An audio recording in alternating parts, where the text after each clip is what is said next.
Brothers and sisters, it is good to be with you again today. Our reflection will center around the responsorial psalm for the Mass for April the 27th.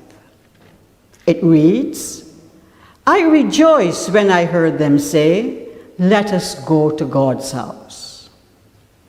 In all honesty, not many of us can say that. Are we as happy to go to church as we are excited to go to the mall? In order to say yes to that statement, two aspects of the church must be considered. First, our concept of church. And secondly, what happens when we enter God's house? Do we as church see ourselves as the mystical body of Christ, with Christ himself being the head?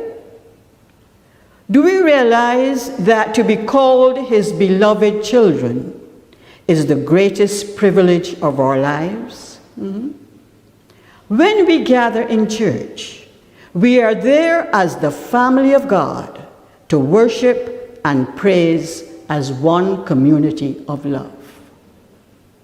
That should be exciting news.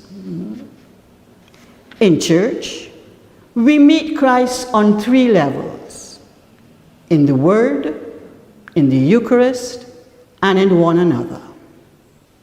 We need each other to grow spiritually. We need a sense of belonging.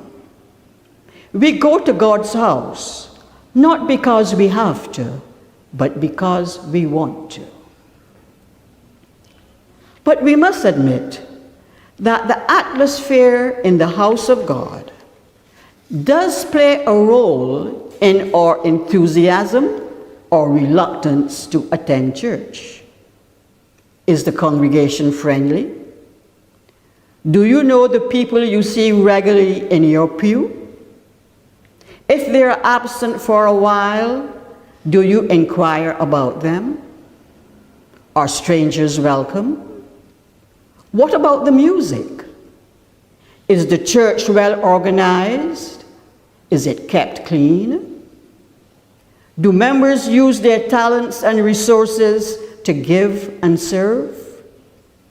Is help given to those in need? Are we aware of the vision and mission of the church? And are we playing our part in making them a reality? For each of us, it all starts with a relationship with Christ that transforms us to be like him.